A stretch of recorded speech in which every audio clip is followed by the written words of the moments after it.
All right, good morning, everybody. Feel free to keep getting settled in as you are settling in. If you're online, hello, welcome. Thanks for joining us.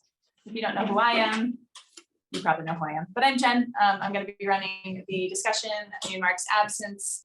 He is doing fine. He's in Dallas and he'll be back. So Sue Jean's going to be running the discussion on the chat. If you need to convey anything from your computer to me, you can talk to her. And if you're in the room, hi, thanks for coming today.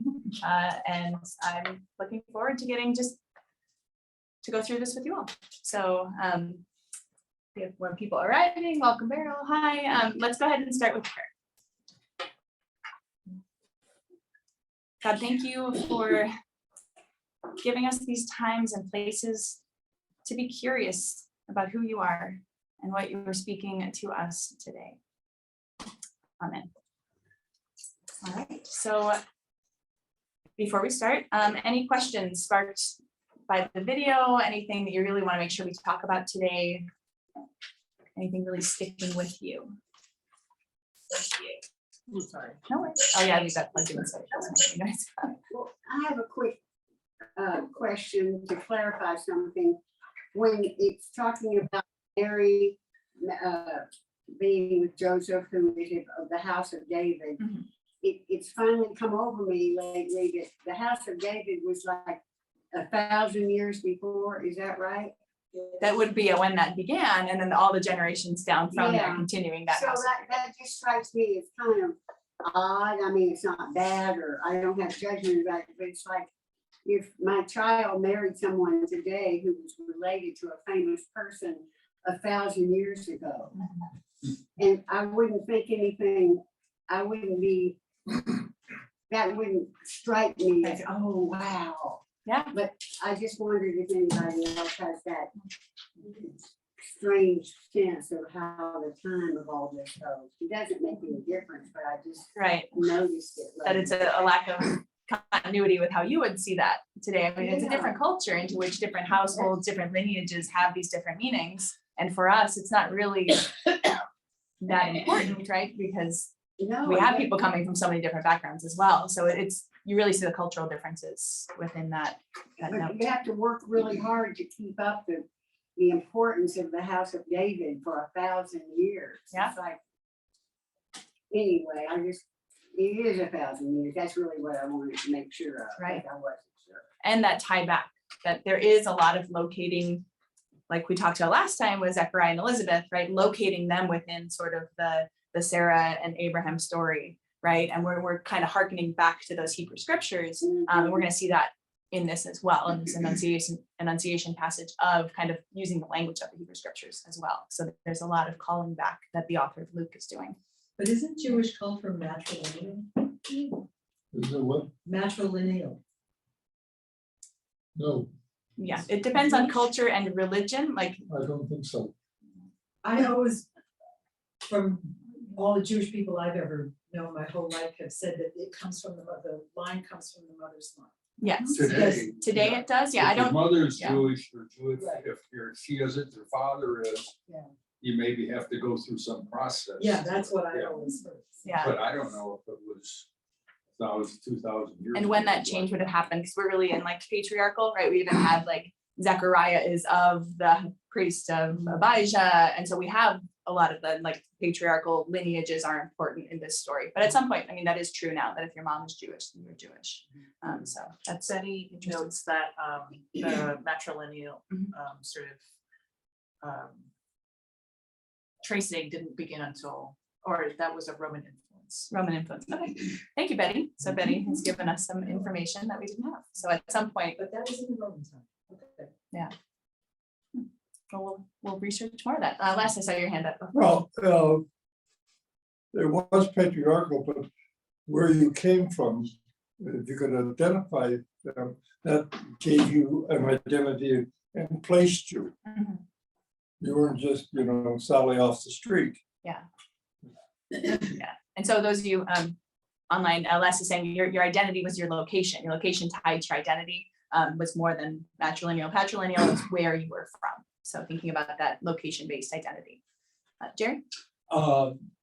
Just, this is a question to test your Greek. I don't have the Greek in front of me, but I can do the best. When Gabriel says he will be great and will be called the Son of the Most High, how is that Son of the Most High used in the Old Testament? So what would that have meant to Mary, the Son of the Most High? So that is one that I did not look into beforehand, so we're going to bookmark that one to come back to. There was some Greek I looked into ahead of time, but that was not one that I pulled up. You're So not gonna get an A+. I am not, and that's the thing is I'm here to model for you good enough. Sometimes we're just here to have a good discussion. And I joked for some of you who came early, you're getting an English teacher, and so the way I engage is different than Mark. I want to hear more from you guys and to make you talk to each other as well, is part of how I enjoy teaching. So I may not have all the answers, Jerry, but that's okay, because that's what we're doing together is making meaning. Beryl. Well, I think all of those appellations, I mean, they build on each other, don't Yeah. they? That Son of the Most High is ancestor of David, the throne of David, the house of Jacob. I mean, the Son of the Most High is curious to me. It's not the Son of the medium high. You know, I mean, it's kind of like emphasis. I even wondered if there's an emphasis to, you know, that is the highest God, and if there's some kind of step ladder there. But clearly the Gabriel is a big build up. Yeah. Right? Yeah. Yeah, and Son of the Most High, I don't know if it corresponds to House of Jacob, if you're seeing more of that in the prophets, right? Because we're seeing House of Jacob coming from the prophets. It does sound very prophetic, the way the prophets would speak, the Most High. Like it feels like Ezekiel, it feels like some of that, but I don't know off the top of my head exactly if it's coming from there. But we are looking at a lot of these texts. They're in a culture where there were other gods. And we even have Psalms and passages that kind of speak about God among the other gods. So there are cultures where they're not as monotheistic as we kind of want to believe the worldview about God is and who we think God is, but there are other gods and other powers as well. So that's the Most High may be trying to signal this is who we're talking about, this God. Then, Yes. we also have the fact that Zechariah was in the temple with Gabriel. Gabriel stated, "I stand in the presence of God." Mhm. So that seems to imply that is the Most High. Right. So with Zechariah, Gabriel saying that, standing in the presence of God, that God is the Most High. So there's the continuity between the two stories. And Mark emphasized that in the video. We're seeing these links between Zechariah and Elizabeth and Mary, as well as a lot of links back to Hebrew scriptures. So everything's really tightly written by Luke to have these connections. So let's go ahead and read the text. I pulled out a bunch of pens and pencils because I like when people annotate things. So as we're going to read through it, if there's anything that interesting language, something you're noticing, something you might not have noticed had we read all of Luke 1 and not just 5 verses together. So feel free if you would like to, it's optional, but just to make some notes on this as we read through. All right, so this is Luke 1, 26 through 33. In the 6th month, the angel Gabriel was sent by God to a town in Galilee called Nazareth, to a virgin engaged to a man whose name was Joseph, of the house of David. The virgin's name was Mary. And he, Gabriel, came to her and said, "Greetings, favored one, the Lord is with you." But she was much perplexed by his words and pondered what sort of greeting this might be. The angel said to her, "Do not be afraid, Mary, for you have found favor with God. And now you will conceive in your womb and bear a son, and you will name him Jesus. He will be great, and he will be called the Son of the Most High. And the Lord God will give to him the throne of his ancestor David. He will reign over the house of Jacob forever, and of his kingdom there will be no end." All right. So feel free to take another minute to look over those words and see if there's anything that stands out to you.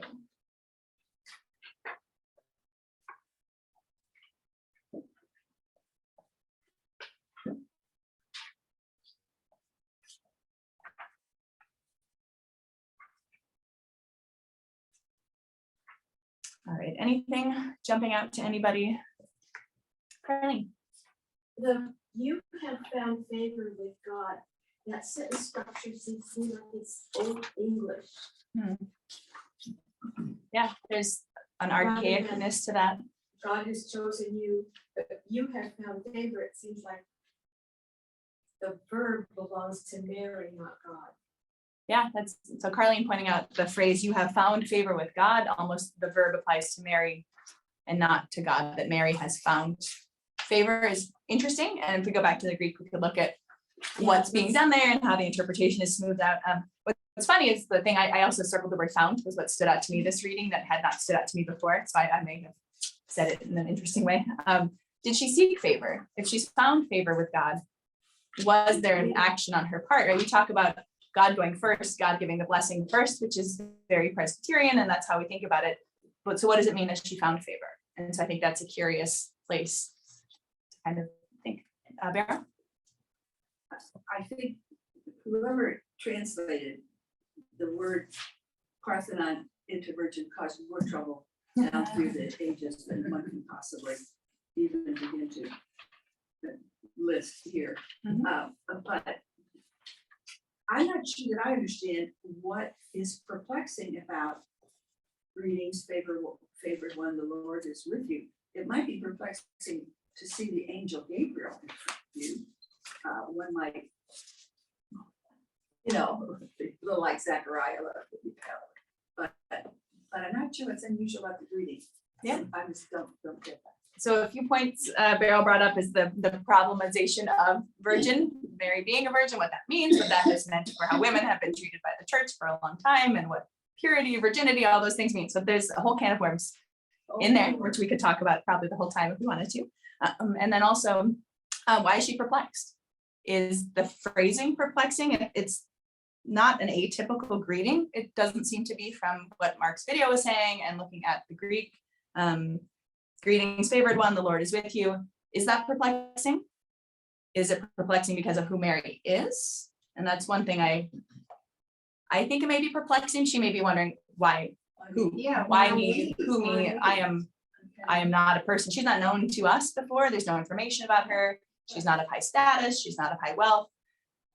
She's not a priest in the temple like Zechariah was, and she's a little why me? Or is it perplexing just that, an angel showed up and talked to her, which is perplexing in and of itself. So a lot of questions there that Beryl is bringing to us.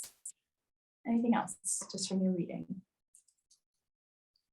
Things you're thinking about? Bill has a question. Sure. About, is there a difference between saying, will be called the Son of the Most High and he will be called the Son of the Most High? He will be great and will be called. My guess is that because of the way that Greek functions with gendered language, it would just be he will. So I think it's he is and he will, but they're just not adding the he just for clean English interpretation. So I don't think there's any intentional omission of the article there. I think it is he will be No. great. So the question is there a difference between saying he will be called the Son of God or he will be the Son of God? Yeah, that's interesting. He will be called the Son of God. He will be the Son of God. Is there a functional difference between those two? And I can throw that out to the room as well, if anyone has thoughts on that. Well, it depends Yeah. on what you mean when you say it. Yeah, so it depends, right? We're not 100% certain. I listened to a podcast yesterday that nothing at all to do with any of this, but the person said, a doctor called Brian something. And I was like, well, he is a Brian. The doctor, he's called that, but it's his name and who he is. So you could say, he is called this, and that's actually who he is. So I don't know if there's a significant distinction between those, or if to be called that means that's who you are. So I don't have a firm answer on that, but I think it's interesting to notice. Is this language specific, or are there questions for us? Just another along that, the Son of the Most High is capitalized here. I would assume that the Greek isn't capitalized. No, because you wouldn't have punctuation. This is again an interpretation of how that would have been said. Yeah. If you put that in small letters and not capitalized, it has a little different feeling for it. So Jerry pointing out Son of the Most High being capitalized makes it this title that changes it, right? And that would be an interpretive choice. The Greek would not necessarily, I mean, there is a way to do. We can capitalize things in Greek. I'd have to look it up. Les is looking it up for us. He's got the Greek with him here, I think. So we'll let you know, but it is significant. It's capitalized. It's a title and not just a reference. So, Beryl? Well, and Jesus usually referred to himself as the Son of Man Yes. most often, and not the Son of God. Others might have addressed in that way, but generally he did not refer to himself that way. Yeah, well, it depends on the gospel, right? But Son of Man isn't often a term that Jesus does use, which is significant and also has Hebrew Bible parallels. And so, you know, does Jesus like the term Son of God? Does he use that or not? Right. And so I think there's a lot of questions there as well. I wonder if, just to follow up on Bill's question, I wonder if that will be called the Son of the Most High is sort of like a reference to like his future ministry, or the calling to his future ministry, or calling as opposed to, you know, you will name him Jesus. Right. It's future tense. Yeah. Yeah. But Okay. So Sue Jean suggesting, Bill, I don't know if you heard that answer to your question, but that he will be called. It's about what's going to be fulfilled, what Jesus is going to do, who he will become, what his ministry will be, and the future tenseness there, like what he's going to be. So Bobby, quick question, and then Les will come back to you about the. If you want to finish this first, go ahead. Sure. Well, I was just looking, Joy, memory, you know, better age, is that there's very little capitalization in Greek. And so there would not be the elevation of the language via that method. In fact, in the original text, it's hard to find the end of a sentence to put a period. Yeah, so Les pointing out from memory and just saying that capitalization would not be used in the same way we'd use it now to emphasize something. And so that's probably more significant in the interpretation that we're getting than it is in the actual Greek. All right. And then Bobby. Well, and here, this is where the name that they will give him is Jesus. Mhm. Where did Jesus, the name, originate, or how did this come up to pass? Yeah, and so Mark got into that in his video. I think it's an Aramaic version of Joshua, and Joshua That's right, I forgot has that, significant yeah. meaning, which I just forgot what Joshua means, like God will save. Good job. Yeah, But was Jesus a common name during that time? yeah. It probably was not unknown. You know, I don't know how common. Remember, Mark was the most common name, and Mark always brings that up because Mars is more common. But there are other, it would not have been totally unusual. And so that's interesting that, was that done later? You know, is it retroactive that it's important? We know they were John and Jesus because there are these traditions about John and Jesus, or is Jesus itself a significant name? And there's, I can't think of the author's name right now, but he writes on Romans, and he calls, every time he talks about Jesus, he calls him Joshua Messiah, to kind of just pull the name away from all the stuff attached to Jesus, and for readers to see it's Joshua Messiah. And what does that mean instead of Jesus Christ when you kind of transliterate the name and look at it differently? So whether the name is significant that it is Joshua Messiah, or whether this was done retroactively, right? To put the name back and this is who Jesus was and this is his story. We don't know for certain the significance there. From my notes, it says that the name Joshua means salvation of God. That's it. Okay. Yeah. So there's a meaning inside the name that, you know, people would know. And so there's an implication there as well. But whether or not that's what the angel really wanted us to know or not, you know, Yeah, I just wonder also whether Jesus was a common name in society that, or, you know. So it's not remarked like John that like, oh, that's a weird name. It's not his dad's name. Why would you name him John? Right? We don't get that same remark here with Jesus. But it is a name given by the angel. So we have to regard it as somewhat significant, whether or not we know why. And there were two little Puerto Rican boys playing on the steps of an inner city church. And the priest came down and they looked at him and said, was our Lord a Jew? The priest says, yes. How come he has such a nice Puerto Rican name? Yeah.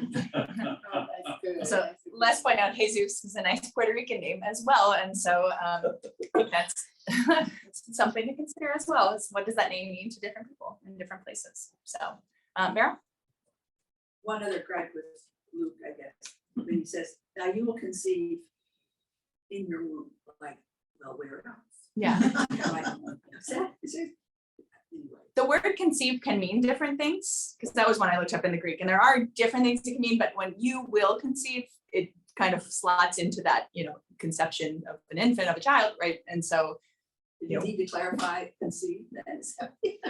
it's possible, right? And then, womb also has other meanings, where it's sort of like, it's like gastry is the word. So like gastronome, like stomach, like it actually like is a larger part of the body. And, science is not now where it was then, we've come a long ways. And so there's a lot of interesting things about the interplay of those words. So it does seem like they clarify each other to some extent, but, womb is one of those words that every time we read the Christmas stories, just explaining things to kids and all that is fun. So So maybe it's underlining the strangeness of what is going to be done. Yeah. Because it's not going to be happening with Joseph. Yeah. So, and Sujin adding that there's the strangeness, right? That if an angel showed up and was like, you're going to conceive, I'm like, conceive what, right? And having that second modifier as well, maybe speaking to her state of mind as well. Like, what do you mean?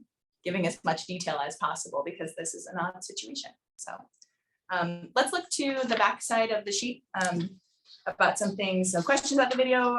We started there. And so virgin, Parthenon is the word there in Greek. It can mean young woman, marriageable daughter, newly married bride, or a male who has not known a woman. So it's a word that has more range than virgin. We are saddled with virgin and all the complex things that have come with that. So any thoughts or commentary, wanting to open that can of worms? We're welcome to go to much of the maiden Mary. When you go back to Isaiah and some of the, it's a shall bear a child. Virgin is not necessarily embedded in those texts, and the way it got picked up here, and then sort of all the theology of purity and virginity that grew out of that is something that I think we're still unwinding to some extent as who we are as the church, and not putting women in a subordinate role to men. So And it's not common in all the gospels. No. I mean, for some people it's important, and for some of it, like me, kind of like that doesn't discount for, the Yeah. code at all. yeah, and at this point in the ordination process, it's not worth me picking fights with people about virgin birth, if it matters or not, but I have opinions on it. We can talk off camera anytime you'd like. So the flow of the stories was something Mark talked about, the way that they do go together. I mean, Luke, that little prologue at the beginning, right? I'm trying to put together an ordered, organized telling of these stories. And so he's living, I think it's the third generation sort of after Jesus, and there's not the living witnesses, and trying to take all of these stories that people have been passing and telling and what Jesus meant, interpretations, who saw what, it's all become the stories of the people. And so Luke's pulling all these threads together. And so it's constructed. You can see he's making this narrative out of different narratives to get some points. So I think Luke's a really interesting writer. But so Luke's intro, verses 1-4, the eyewitnesses have come, so through oral traditions, like I said, this is Luke's careful account. We look at the connections between Zechariah and Elizabeth. Gabriel announces John's birth to Zechariah. We have Gabriel in both stories. Are there other angels who could be announcing things? I don't know, but Gabriel is the same, linking these two stories. We get that question, struck mute, goes home. So there's a different process that's happening in this story, but there are those connections between the two. And the one thing I think I like the best is that first opening verse. In the 6th month, the angel Gabriel was sent by God. And Mark pointed this out in his video. What 6 months is he talking about? Elizabeth's 6th month of pregnancy. So he's not dating based on a political ruler, right? A lot of the way the dating would be done was, in the 4th year of Quirinius or whatever. You get to here in the 6th month, and the time is a pregnancy. And I think that's really interesting, that shift. I was trying to figure out, is that a good thing? Is that elevating Elizabeth? Or is that just about John?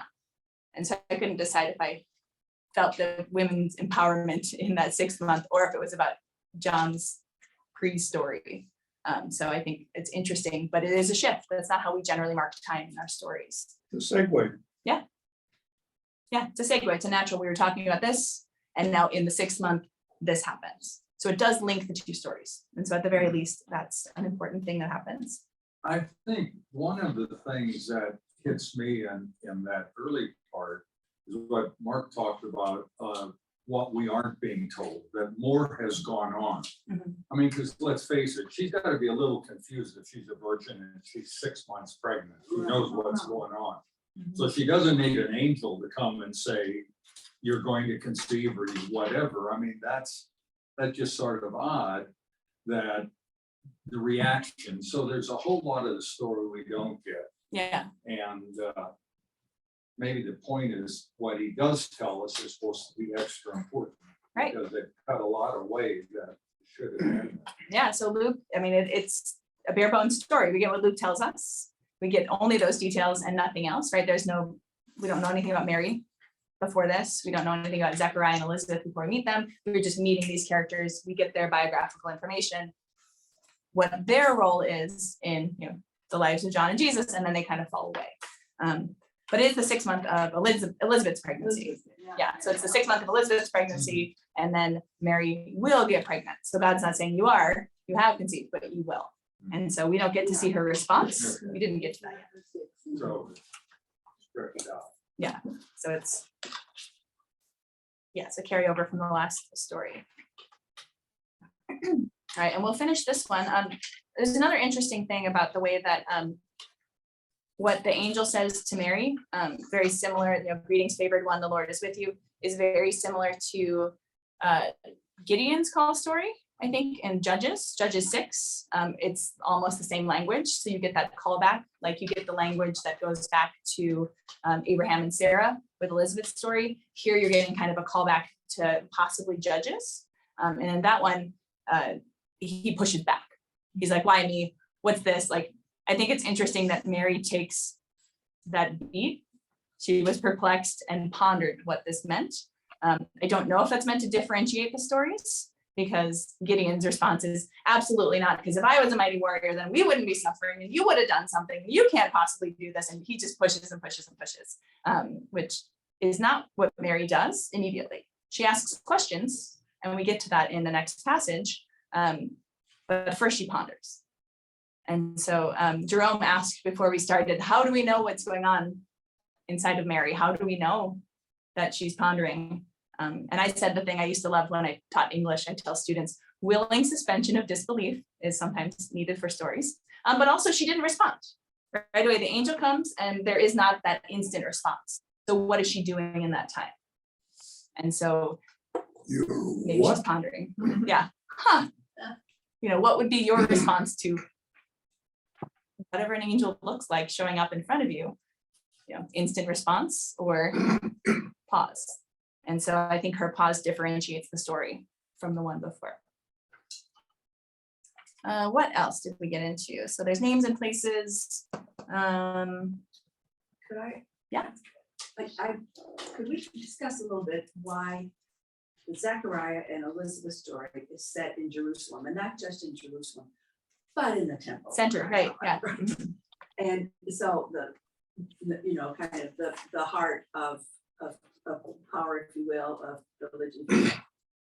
And then Nazareth is a backwater. Yeah. Of practically almost not even a town. But a tiny one, rural, way north. And that's given as where Jesus was. Yeah, so So let I me, think it has to do with perception, with calling, with so it's, so why it why the wasn't it shift? Yeah. reversed? Mhm. Oh, did you put that question in the chat? All right, yeah, so why that shift? And Mark noted that, right? It does shift it, right? We're from the south to the north. there is that possibility, you know, there was the divided kingdom period, right? We have Judah, we have Israel. Is this about the uniting of that, right? Is there some symbolic unity of kingdom of people happening? Is it, you know, it's God gets to choose where John is born, where Jesus is born, I would think, right? And so Nazareth isn't an accident. So why is it the center of temple power, and also nothing good can come from Nazareth, right? So why that backwater? And so there are a lot of ways to interpret that, but And then John ends up going into the wilderness, yeah, you know, whereas Jesus eventually ends up in the temple. yeah. Yeah, so space and place are important in these stories. So why the holiest place? Why the least holy place? And is that, you know, a nice comparison? Is it a God is everywhere? You know, is there meant to be comparison there? Is it about bringing together all the people? Is it something else? So any thoughts on Beryl's question? I think it's open to interpretation. Carlene? I'm thinking more than comparison, it's the breadth Yeah. of God's concern in this family. Yeah, and if you look at Luke Acts as a unified place, you would starts here in Jerusalem to Nazareth, and then, you know, you get to Acts and you get the people came from all, you know, the world, but it's all the different places that were within, you know, the Greek-speaking Roman Empire at that time. And so we have expanding circles. You can kind of do that imagery. So Carlene suggests it's an expansion. Yeah, thoughts, theories, feelings? There's a humility to the Nazareth. Yeah. Yes. And that is the beginning. Yeah. And it's a focal point for his ministry too, you know. Yeah, Nazareth is important. Jesus of Nazareth. Galilee is, Yeah. And emphasize, around the Sea of Galilee, et cetera. and he's a simple person. He's from a simple town, and it's not about grandiosity. Yeah. Jesus didn't want to be about grandiosity. Well, we have the temple and we have the humble, or we have the two brought together. And so I think it's important to think about those things. Sujin? But also John ends up not being the typical, I mean, he's not a messenger in the same way that Zechariah is. No. You know, he's not a part of the establishment. So that's also kind of an interesting contrast between the father and Yeah. son. He's Yeah. very much an outsider. And that John is from the inside, is an outsider as well, right? And Jesus remains an outsider to some extent, even in his hometown, right? You do have him driven out by the people, right? And so what is that telling us? Where do they fit in? What is God doing? Why is it on the margins? And what does that say to us? So I have a couple of comments in the Sure. chat. So Bill is saying maybe Zechariah's response versus Mary's response. I guess it's a question. Is it presented as a characteristic difference between a male and a female response?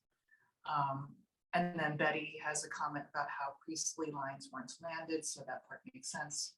Question would be, how did both Mary and Joseph's families end up way north of Bethlehem? yeah.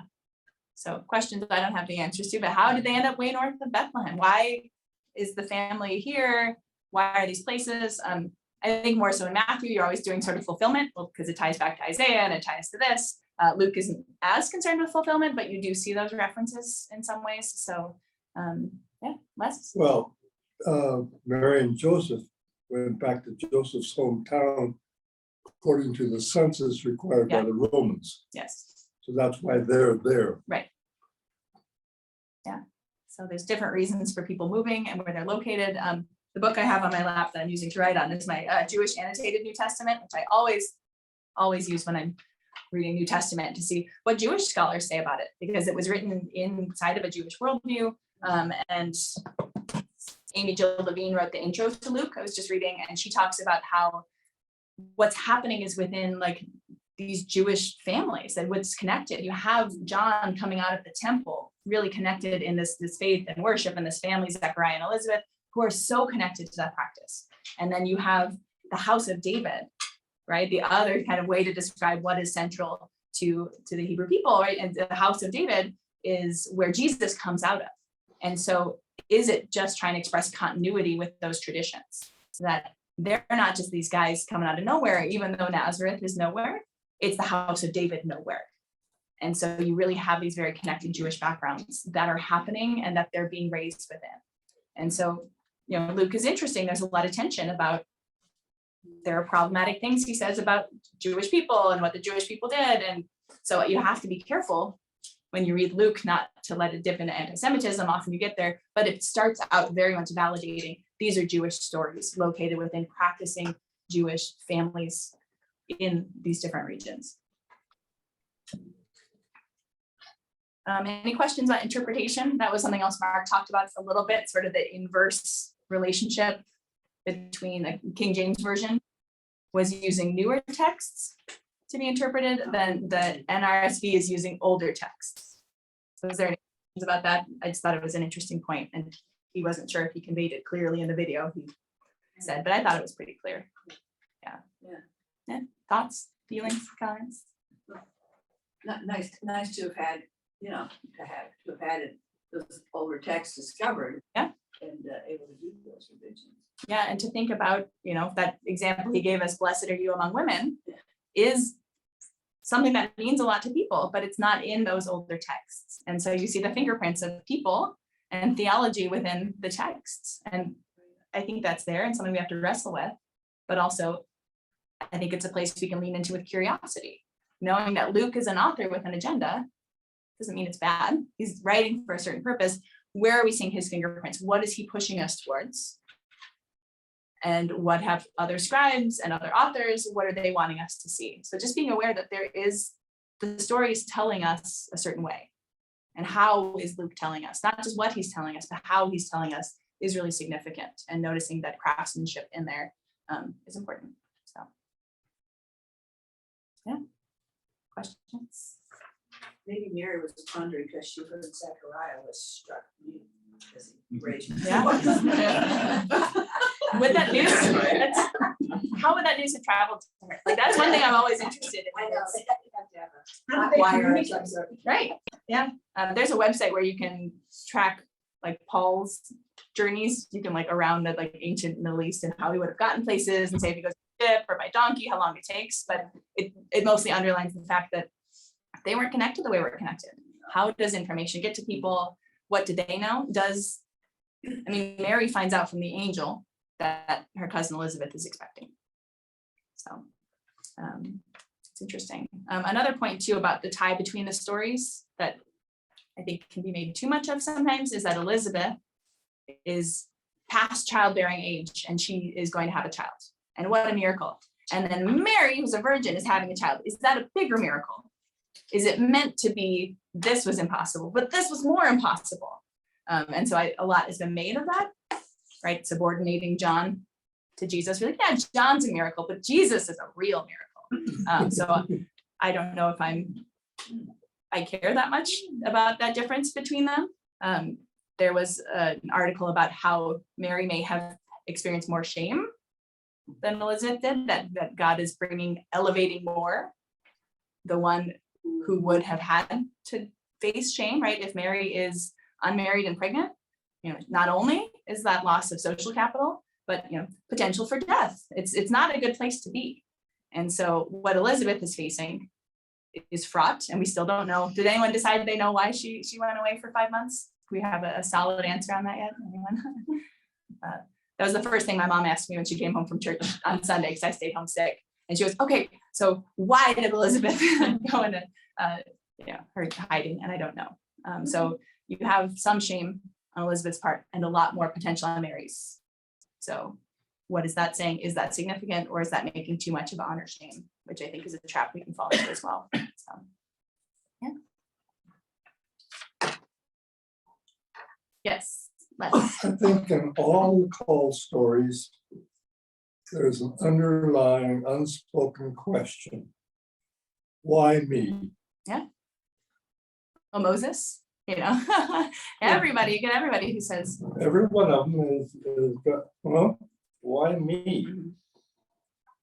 And, we just say, isn't it wonderful God called you? Yeah. Yada, yada, yada. And yet in our own experience, we know, why me? Yeah. Why should I do this? why should I go there? As a pastor, why should I accept this call? Yeah, that element of why me. Every call story you met with a why me. It's actually, I used to teach myth to seniors, to a mythology class. It's the cycle of the hero. And it's not just Christianity, but it's through a lot of other cultures and ways of telling stories, is that first you have the refusal of the call. You're called to adventure. No. You're called again. No, you're called again, right? You see Moana. You want to watch a really great example of the hero story. It's perfect. It hits every note, even the gift from the goddess. It's very on the nose. And so you have that. And that's something that is in humanity, right? Why me? Why would you single me out? And I think what's interesting looking at how John and Jesus came out of those Jewish traditions and families and their lineages matter is it's about community. So why me out of community, right? For us as individualistic Americans, we can kind of see the individual perspective, but for them it is why me and what that means for all of this, right? Their whole community kind of comes into that story in some interesting ways. Yeah. You think Joseph said, why me? Possibly, yeah. We don't get a lot of Joseph, right? What No, Joseph would and do. I don't think he gets enough credit for being the father and taking a role of a father Mhm. of Mary's virgin birth. Yeah. That took a lot of understanding on his part. Yeah, so Joseph, I mean, he's uncelebrated often, but he deserves to be celebrated. There's a Christmas song, It Wasn't His Child. I think it's some country song, but it's really sweet. It's about Joseph, about how, it wasn't his child, he stepped up. But Mark kind of brought up the troubledness of some of this later when they talk about it's Joseph is the line of David and Jesus is his son. And so there are different traditions. And even within the stories, you can catch glimpses of that Jesus, there was a virgin birth, that Jesus was an illegitimate child, that Jesus was a product of rape, that Jesus was like, you get all these different things. Luke is going in on the virgin birth is his story, but there are those little asides where his father is Joseph, is that lineage of David. So there are some different hints of different traditions coming up there. Suji? Yeah, I have a couple of comments from the Zoom. So Betty thinks that Elizabeth had to have bed rest and she had miscarriages before, so she stands by that. And Cindy agrees. And Cindy comments that it's interesting to me that Luke is writing about the past, but writes in the present as if he was there.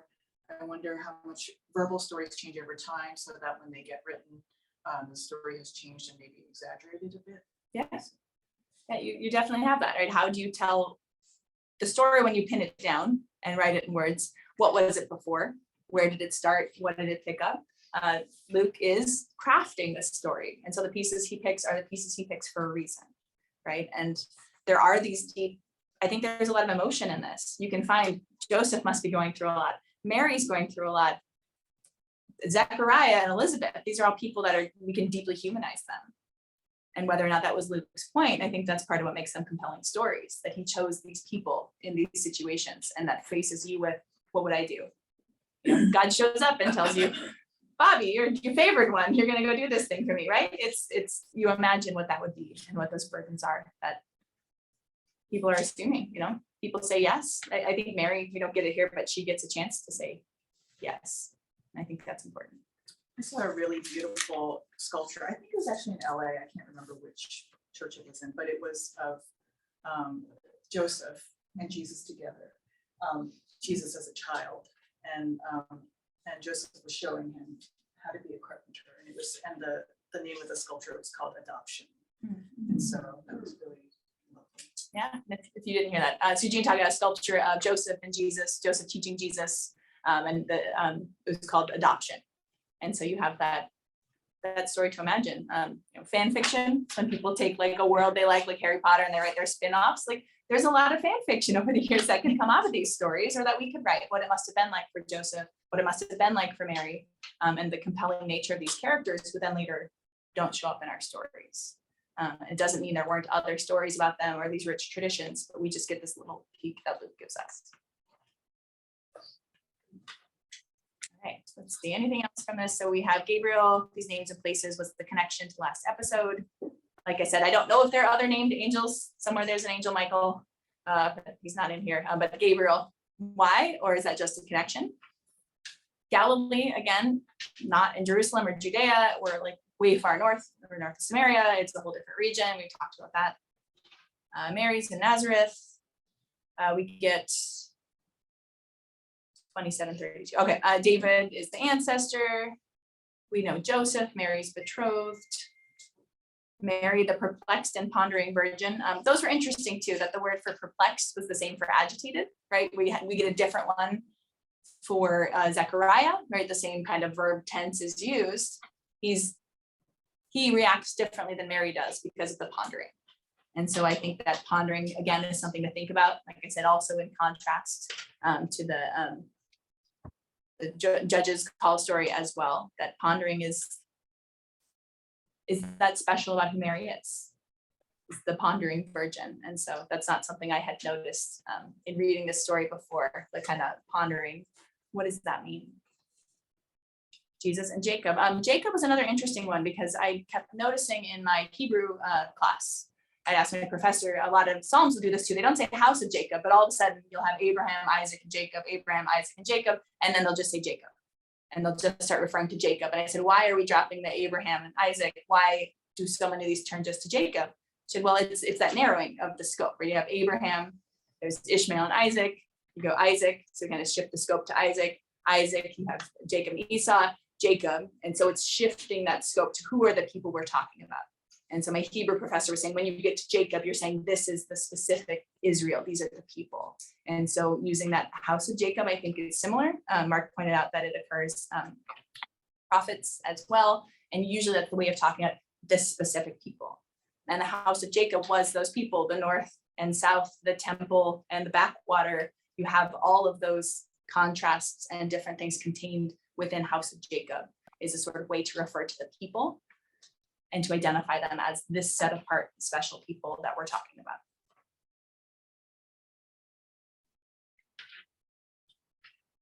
Any other thoughts? We got Carlene. Well, just a quirky little thought. It seems to me that it takes a great deal of mental flexibility to be perplexed and to ponder at the same time, because one is agitation and one is more like meditation. And it just seems amazing that a 14-year-old could do that. Yeah. 14-year-olds I know have never been able to meditate while they're being perplexed. Yeah.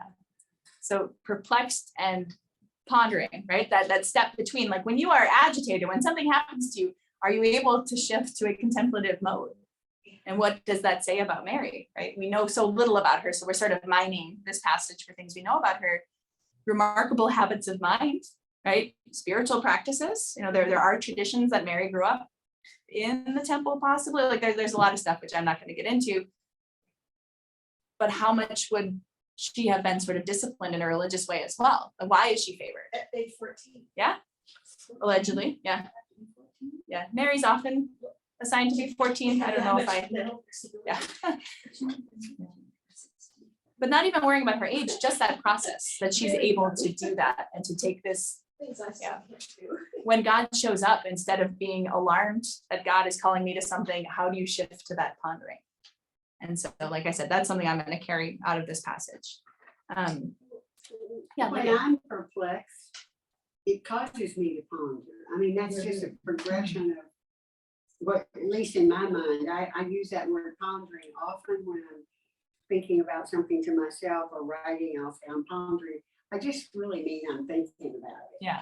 But I like the word ponder. Yeah. And, it means kind of examining and putting some focus on it. Yeah. So to me, it doesn't seem strange that it would go from perplexed to ponder.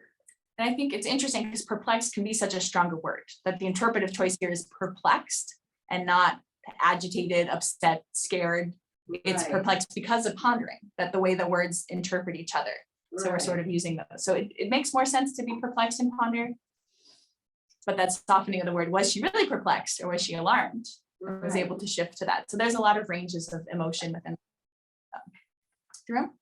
Well, Yeah. okay. I have King James New International, New Living, American Standard. King James has trouble New International has greatly troubled. New Living Translation has confused and disturbed. And finally, we get New American Standard, which has perplexed. Yeah, And just perplexed by itself. right. So disturbed, greatly disturbed, troubled, greatly troubled, right? So we have a range of meanings in the different interpretations. Right. And so we're generally NRSV users, we get to work off of perplexed, but there are those ranges there, right? The different shades of meaning. Do they all have pondered? They do not have pondered. None of them. Interesting. None of them do. So only the NRSV has pondered. It's interesting. Well, we're getting close to, oh, Beryl, go ahead. And then I'll, Is there any more to the word favor or favored? yes, Other because than that's grace, you are- right? You are special or. Well, so it's the word charis, right? It's from the same root as grace. Favor and grace come from the same root. And so there's a lot to mind there that this, are you seen with grace? I mean, what the theology of grace is something that, develops throughout and after the Bible as well. So what does it mean that favor and grace are meaning the same thing in that case? So there's a lot there. Like it's a deep word study. Yeah. Les? Well, grace has come to mean God's unmerited goodness. So you trace that back, and it's something you didn't deserve. Right. Yeah, so the favor she didn't deserve. We talked about she found favor with God. We got hung up, Carlene, at the beginning on that word found. Did she do something? Was she looking? Or is it God's grace found her? She didn't look for it. So yeah, there are depths there to explore. And I would need some books to do that a little more in depth, but I think it's interesting to look at that connection. Yeah. I was just gonna say that Bryn the other day, so Bryn is 10, my oldest, and she said, Mom, why is there so much weird stuff in the Bible? And that was her question. And so we talked about it a little bit, that it's so often it's people trying to explain their interactions with the ineffable, with sublime, with power, with God, with things that they don't have the words for. So it's weird because people are describing weirdness, right? Gabriel appearing these 2 times to 2 people, that's not normal. You're not going to run out to talk to your group of friends and be like, what was it like for you when the angel appeared to you, right? You don't have a peer group to bounce that off of. And so you have people trying to record these strange things. We also talked a little bit about, if it wasn't weird, we wouldn't gather around it. Why do we keep coming to these same stories? Why is Joseph compelling for us? This person who is on a page and he's gone, we can have this whole rich backstory about who he was, who he might have been. I think Mary's fascinating. Sometimes I wish we made a little bit more of Mary as Protestants versus Catholics. I think she's fascinating, right? But why Mary? Why her? And because of the strangeness and because we don't get the answers, we continue to come back to these texts. And by the end of that speech to Bryn, she's like, "No, I forgot to listen, Mom. What did you say?" She was reading a book. It just occurred to her, and then she moved on with her life. Yes, but we'll have that conversation again, right? She and I will talk about again, why is it weird? Why is it strange? Why are there things in there that make me uncomfortable? Why are there things I don't know what they mean? And that's why we do this here.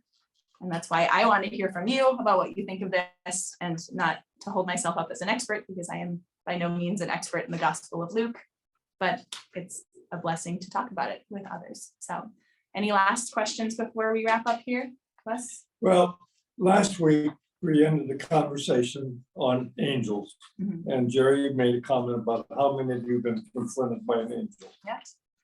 And Mark cut it off at that point, and Jerry looked at me, and I had my hand on it, he was, oh, sure. But throughout the Bible, an angel is a messenger. Yes. And until Hallmark got a hold of them and put all the frills and gold on them, they came in many, many different forms. And I was preaching in a church one time that had a long commitment to Scottish preachers. And I had to say, it doesn't have to have a Scottish brogue to be the word of God. I mean, if you go back to Numbers, God chose Balaam. And I said, the story I learned was Balaam and his ass, don't make a comparison, that Balaam and his donkey were a means of communicating a message. Yeah. Angels come in many different ways. And then in Hebrews, he's talking about hospitality and says, show hospitality to all You may have entertained angels without You knowing. may it. entertain an angel, which would say, you know, they're not coming to you with a halo on their wings. And the question for me, and I went home and pondered this week, where have angels touched my life? And I sat there, and I can name a couple of specific incidents where I am convinced the angel, I have no other way to describe that encounter, touched my life. The conversation was extremely brief, but extremely impactful. And at that point, changed the direction I was going. Yeah. So as far as I'm concerned, yeah, there's angels all over the place. Yeah, and so if you didn't hear that in the chat, Les is affirming the idea angels are messengers. And if you go back through your life, there may have been times where even brief encounters and messages change the trajectory of your life. And so if you'd like to go home and ponder, where have these angels showed up in your life? Where have messengers changed the trajectory? And so we're going to say goodbye to the online people. And so thank you all for joining us. It was a nice time to get to do this. I hope sometime I'll get to do it again and you'll let me come up here and ask you what you think.